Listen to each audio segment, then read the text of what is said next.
नमस्कार दोस्तों, आपका बहुत बहुत स्वागत है मेरे यूट्यूब चैनल में। तो ये आपके हैं उत्तराखंड सहायक अध्यापक LT 2024 के लिए आपके महत्वपूर्ण प्रश्न।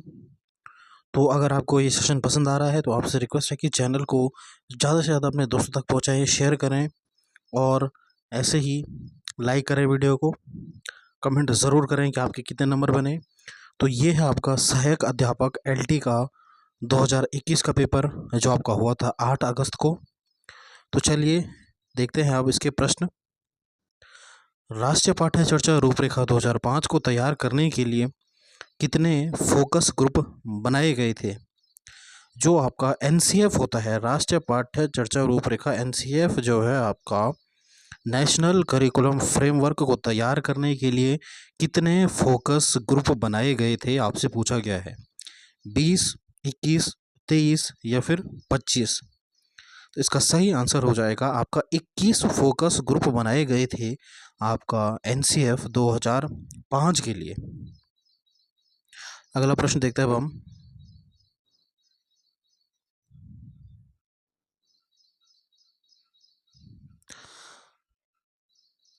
अलग अलग अवसरों पर या समतुल्य प्रश्नांशों के विभिन्न प्रश्नांश सेट पर एक ही व्यक्ति के प्राप्तांकों में स्थिरता अथवा संगतता कहलाती है। ठीक है, यानी कंसिस्टेंसी स्कोर के लिए जो आपका स्कोर करते हो आप, कंसिस्टेंसी होती है उसमें आती है। ठीक है, इंडिविजुअल में अलग अलग नंबर आते हैं। तो ये आपका क्या दिखाता है? उस टेस्ट की वैधता दिखाता है, परीक्षण दिखाता है, विश्वसनीयता दिखाता है या फिर प्रतिनिधित्व दिखाता है, जिसे हम क्या बोलते हैं? रिप्रेजेंटेशन बोलते हैं।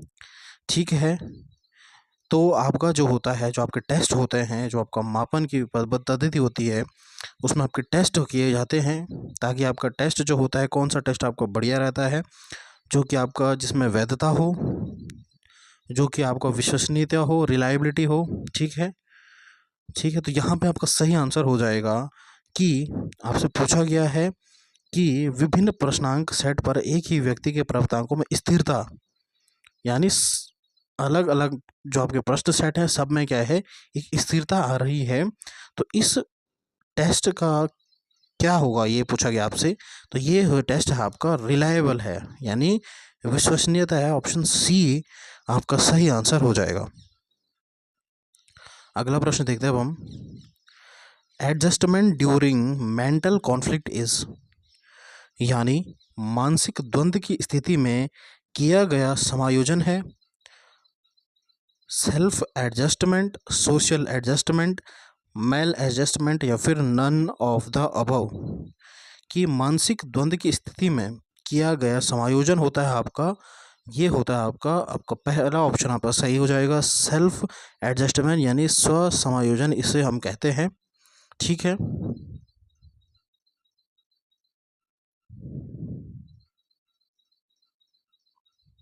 अगला है आपका in which measurement initial point is zero. किस मापन में आरंभ बिंदु शून्य होता है?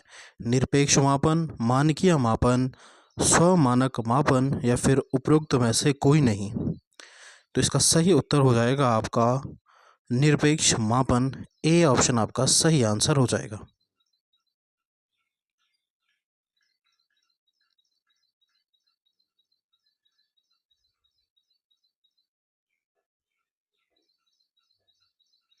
अगला प्रश्न आपका, initial stage of learning curve is, अधिगम वक्र के प्रथम सोपान में स्थिति होती है प्रारंभिक तेजी, पठार, नीचे की ओर ढाल, उपरोक्त में से कोई नहीं।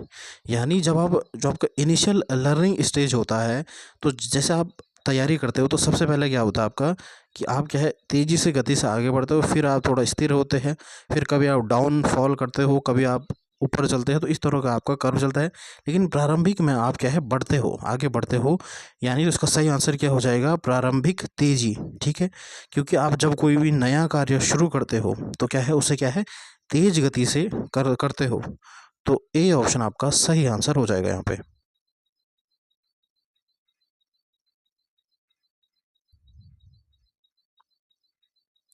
डिसकैलकुलिया इज रिलेटेड टू, यानी डिसकैलकुलिया किससे संबंधित है? अक्षरों को लिखने से, खराब हस्तलेख से। ठीक है, आपका डिसकैलकुलिया किससे रिलेटेड है, ये आपसे पूछा गया है। अगला सी ऑप्शन और डी ऑप्शन है आपके प्रोनाउंसिएशन, उच्चारण से, या फिर अंडरस्टैंडिंग द डिजिट से। किससे आपको जो है डिसकैलकुलिया होता है? मतलब डिसकैलकुलिया जो होता है वह क्या होता है, जब बच्चा जो है वह क्या है, गणित की जो अवधारणा है, गणित के जो प्रश्न है उन्हें समझ नहीं पाता है, यानी अंकों को समझने में उसे कठिनाई होती है। तो डी ऑप्शन यहाँ पे इसका सही आंसर हो जाएगा।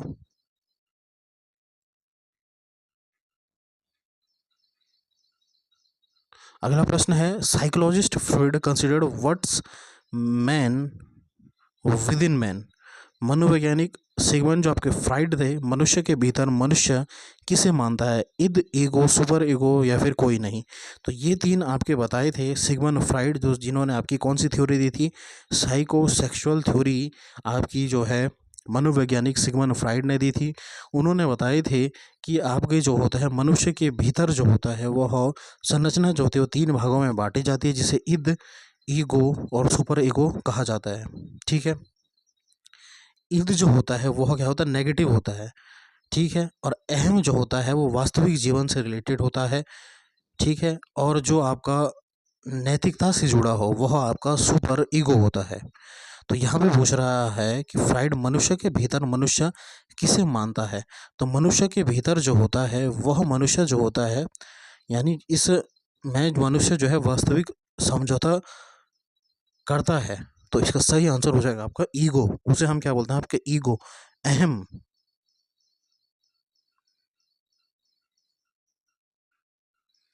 अब आपसे पूछा गया है the correct series of micro teaching activity is, यानी जो आप माइक्रो टीचिंग कराते हो, सूक्ष्म शिक्षण करवाते हो, उसका आपको करेक्ट क्रम बताना है। ठीक है, तो प्लानिंग, बिल्कुल सही, प्लानिंग करते हो सबसे पहले, फिर टीचिंग करते हो, फिर फीडबैक देते हो, फिर क्या है री प्लानिंग करते हो, री टीचिंग करते हो और री फीडबैक देते हो। तो इसका सही आंसर हो जाएगा आपका ऑप्शन ए ही आपका सही आंसर हो जाएगा। सबसे पहले आप प्लानिंग करते हो, छः आपके प्रोसेस, छः आपकी स्टेज होती है माइक्रो टीचिंग के लिए। सबसे पहले आप प्लान करते हो, यानी पाठ योजना बनाते हो, फिर आप टीचिंग करते हो, शिक्षण करते हो, फिर आप फीडबैक देते हो। ठीक है, प्रतिपुष्टि करते हैं।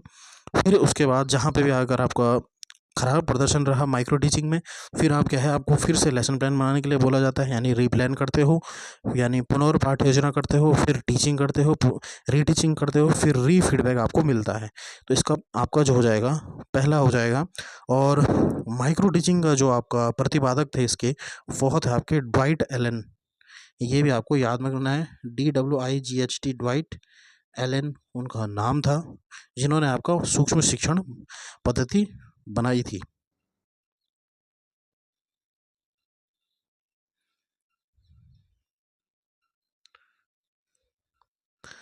Propounded of reinforcement theory is, प्रबलन सिद्धांत के प्रतिपादक कौन थे, ये आपसे पूछा गया है। पेवलॉव थे, स्किनर थे, थॉर्नडाइक थे, या फिर CL हल थे। तो जो आपका प्रबलन सिद्धांत है वो दिया था आपका CL हल, यानी डी ऑप्शन इसका सही आंसर हो जाएगा। अगला प्रश्न आपका,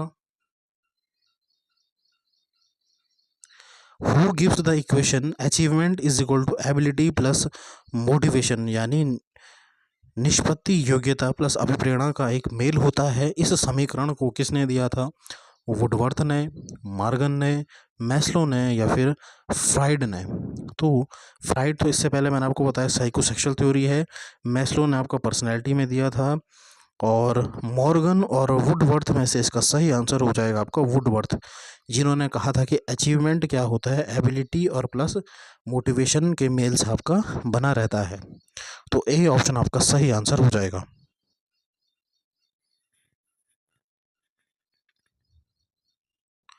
अगला आपका, डेविस के अनुसार शिक्षण अधिगम प्रक्रिया का सही क्रम क्या होना चाहिए, आपसे पूछा गया है। सबसे पहले आप क्या करते हो, प्लान करते हो। ठीक है, यानी नियोजन करते हो, फिर उसके बाद आप क्या है ऑर्गेनाइज करते हो, फिर आप लीड करते हो, तब आप कंट्रोल करते हो, यानी POLC, ये आपका कहा था POLC। इस प्रकार से आप इसे याद रख सकते हो। प्लानिंग करना, ऑर्गेनाइज करना, लीडिंग करना या फिर कंट्रोल करना अकॉर्डिंग टू किसके अनुसार? डेविस के अनुसार। तो बी ऑप्शन आपका सही आंसर हो जाएगा यहाँ पे। The new type of education system such as open education, correspondence education, etc. is justified due to the which of the following reason? नई तरह की शिक्षा व्यवस्था यथा मुक्त शिक्षा, पत्राचार शिक्षा आदि का औचित्य निम्न में से किस कारण से है? निरक्षरता, निरक्षरता कम करने की दृष्टि से, यानी to view with a view to reduce illiteracy. ठीक है, अगला ऑप्शन आपका सी ऑप्शन है, व्यू टू रिड्यूस अनएम्प्लॉयमेंट यानी बेरोजगारी को कम करना। To reduce the cost of education, शिक्षा पर होने वाले खर्च को कम करना। With view to increase the equality of educational opportunities यानी शैक्षणिक अवसरों की समानता बढ़ाने की दृष्टि से। जो आपके शैक्षणिक अवसर होते हैं वह किस प्रकार से आपकी मदद करते हैं, ये आपसे पूछा गया है।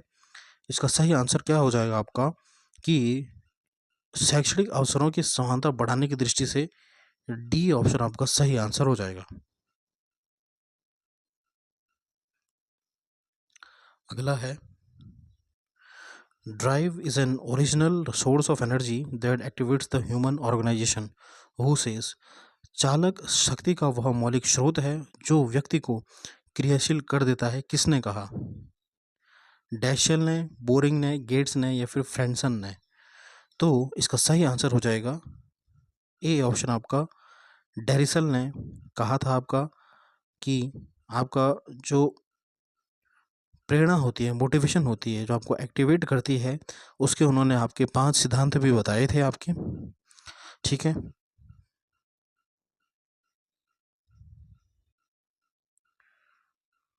Group factor theory of intelligence is given by Johnson and Stun, Thorndike, Thurstone या फिर गिलफोर्ड?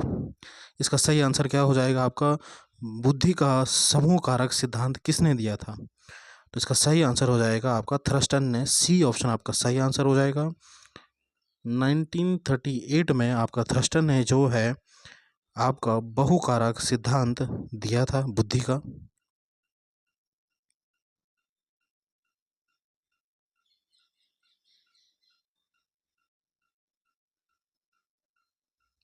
अगला प्रश्न है आपका कि किसके अनुसार विकास परिवर्तनों की वह श्रृंखला है जिसमें भ्रूणावस्था से परिपक्वता की अवस्था तक पहुंचता है? ठीक है, विकास जो है वह क्या है आपका? भ्रूण अवस्था से आपका जो है परिपक्वता की ओर बढ़ता है। ये किसने कहा? हरलॉक ने कहा, वेस्बर डिक्शनरी में हुआ, एंडरसन ने कहा या फिर अल्पोर्ट ने कहा? इसका सही आंसर हो जाएगा आपका बी ऑप्शन वेस्पर्ड डिक्शनरी।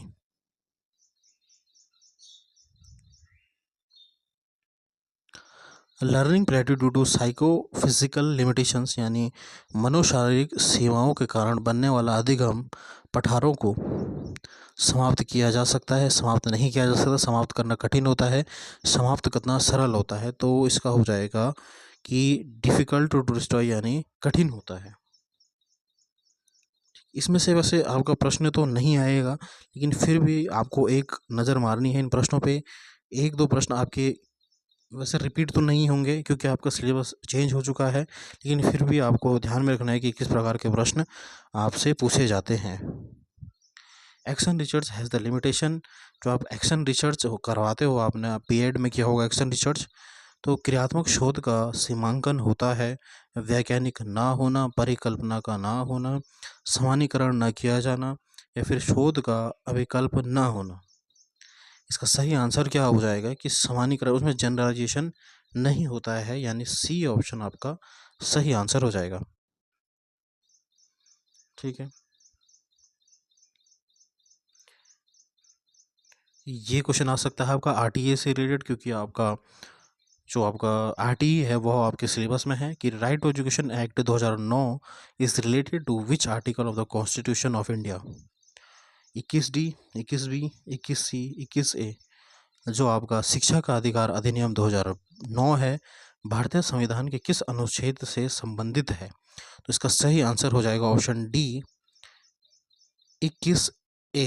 और यह कब लागू हुआ था? 1 अप्रैल 2010 को यह लागू हुआ था पूरे देश में।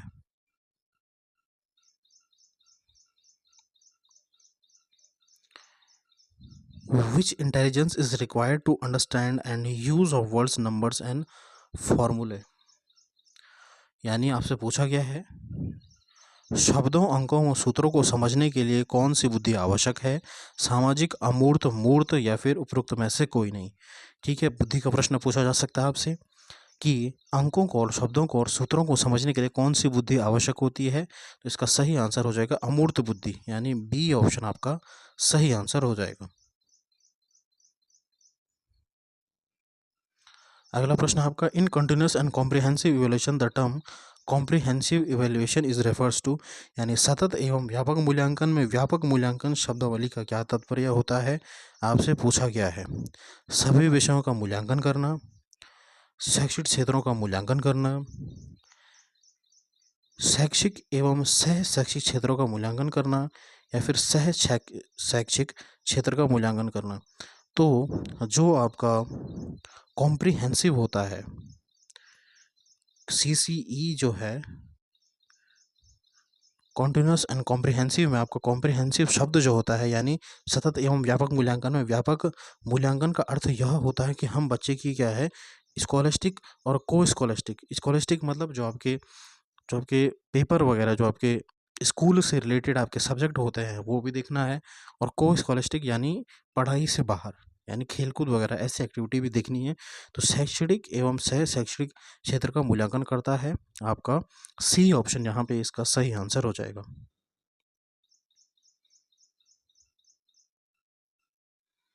How many verbal sub test in Baqer Mehdi verbal test of creative thinking? Baqer Mehdi के शाब्दिक सृजनात्मक चिंतन परीक्षण में कितने शाब्दिक उप परीक्षक हैं? 1, 2, 3, 4। तो इसका सही आंसर हो जाएगा आपका 4। 4 क्या है आपके शाब्दिक उप परीक्षक हैं, जिसमें कि पहला होता है आपका पूछना, ठीक है, अगला होता है आपका कारण, अगला होता है आपका परिणाम, और लास्ट होता है आपका उत्पाद। इन चारों पे आपका जो है टेस्ट निर्भर करता है। अगला प्रश्न देखते हैं अब हम,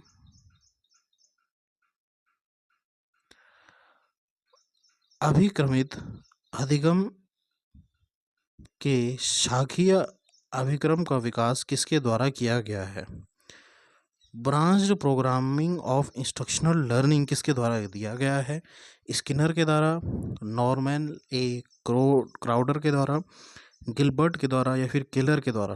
इसका सही आंसर हो जाएगा बी, नॉर्मल ए क्राउडर के द्वारा।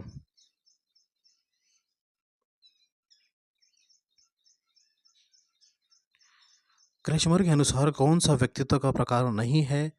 लंबकाय, सुडौलकाय, गोलकाय, या फिर अंधमुखी? इसका सही आंसर क्या हो जाएगा? अंतमुखी आपका नहीं होगा, इंट्रोवर्ट नहीं होगा, बाकी सब है।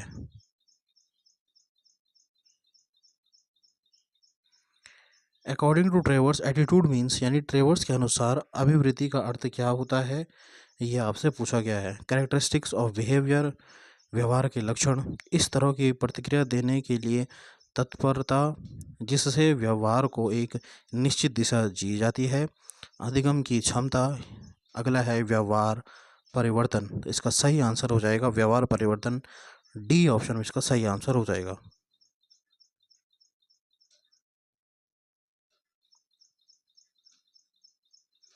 Learning is the acquisition of habits, knowledge and attitudes, who said this? सीखना आदतों, ज्ञान व अभिवृत्तियों का अर्जन है, किसने कहा था? स्किनर ने, क्रोनबैक ने, क्रो एंड क्रो ने, या फिर गिलफोर्ड ने? तो learning is the acquisition of habits and knowledge and attitudes, ये कहा था आपका क्रो एंड क्रो ने। सी ऑप्शन आपका सही आंसर हो जाएगा।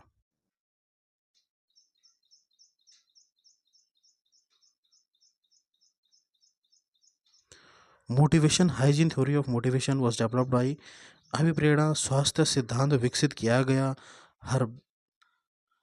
हजबर्ग के द्वारा, हल के द्वारा, मैस्लो के द्वारा या फिर मॉर्गन के द्वारा कि मोटिवेशन की हाइजीन थ्योरी किसने डेवलप करी, तो ये हो जाएगा हसबर्ग के द्वारा। ए ऑप्शन आपका सही आंसर हो जाएगा। अगला प्रश्न है आपका, in how many stages has Kolesnik divided the stages of human development. Kolesnik के अनुसार मानव विकास की अवस्थाएं कितने स्तरों में विभाजित हैं? 4, 6, 8, 10। तो कोलेस्निक के अनुसार आपका 4 स्तरों में आपका जो है मानव का विकास है। प्रारंभिक बाल्यावस्था 0 से 2 वर्ष तक प्रारंभिक बाल्यावस्था है। पूर्व विद्यालय अवस्था 2 से 5 वर्ष तक है। और मध्य बाल्यावस्था 6 से 12 वर्ष तक है। और अंतिम में आपका जो है किशोरावस्था 12 से 18 वर्ष तक है, अकॉर्डिंग टू किसके अनुसार? कोल्सनिक के अनुसार। ठीक है, क्योंकि हर मनोवैज्ञानिक ने अपना अपने स्तर बताए हैं विकास के, तो इनके अनुसार क्या है? 4 आपके विकास होते हैं। जैसे आपके जीन पियाजे के अनुसार कितने होते हैं? आपके 4। तो वैसे इनके अनुसार भी 4 है।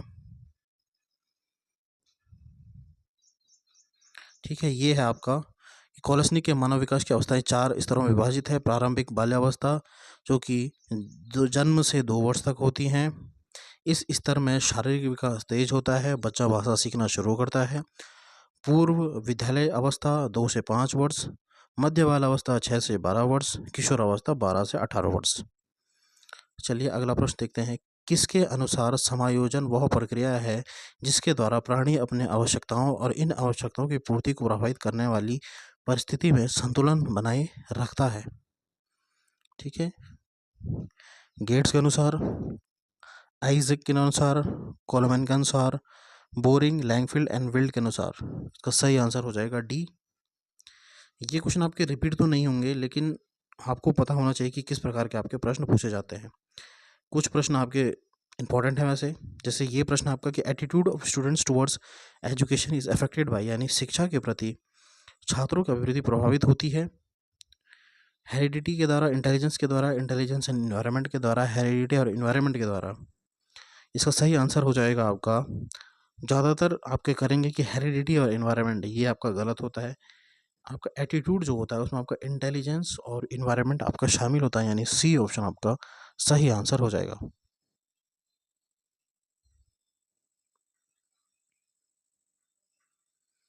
अगला प्रश्न है कि जब किसी एक परिस्थिति में अर्जित ज्ञान, अनुभव अथवा प्रशिक्षण का उपयोग व्यक्ति के द्वारा उसी प्रकार की लगभग समान परिस्थिति में किया जाता है तो इसे कहते हैं सीखने का क्षैतिज अंतरण, सीखने का ऊर्ध्व अवतरण, सीखने का द्विभाषिक अवतरण, या फिर सीखने का ऋणात्मक अंतरण। Negative transfer of learning, bilateral transfer of learning, vertical transfer of learning, horizontal transfer of learning. यानी जब किसी एक परिस्थिति में अर्जित ज्ञान, अनुभव अथवा प्रशिक्षण का उपयोग एक व्यक्ति द्वारा उसी समान परिस्थिति में किया जाता है तो उसे हम क्या बोलते हैं? तो इसे हम बोलेंगे आपका हॉरिजॉन्टल ट्रांसफर ऑफ लर्निंग, इसे कहा जाता है। यानी व्यक्ति ने जो ज्ञान अर्जित किया और उसके सामने कोई उसी टाइप की समस्या आ गई तो उस टाइम उसने अपने पहले ज्ञान को यूज किया, उसे हम बोलते हैं आपका हॉरिजॉन्टल ट्रांसफर ऑफ लर्निंग, यानी सीखने का क्षैतिज अंतरण। तो स्टूडेंट्स, ये थे आपका 2021 का पेपर, और इसके बाद हम शुरू करेंगे आपकी जो है एमसीक्यू की सीरीज़, जिसमें आपके 30 प्रश्न आपके रहेंगे, और आपकी जो रीजनिंग की सीरीज़ होगी वो भी इसके बाद हम कराएंगे, जिसमें कि आपका 10 प्रश्न आपके रीजनिंग के होंगे और 10 प्रश्न आपके उत्तराखंड के होंगे। तो बने रहिए चैनल के साथ, ज़्यादा से ज़्यादा शेयर करें, सब्सक्राइब ज़रूर करें चैनल को। धन्यवाद।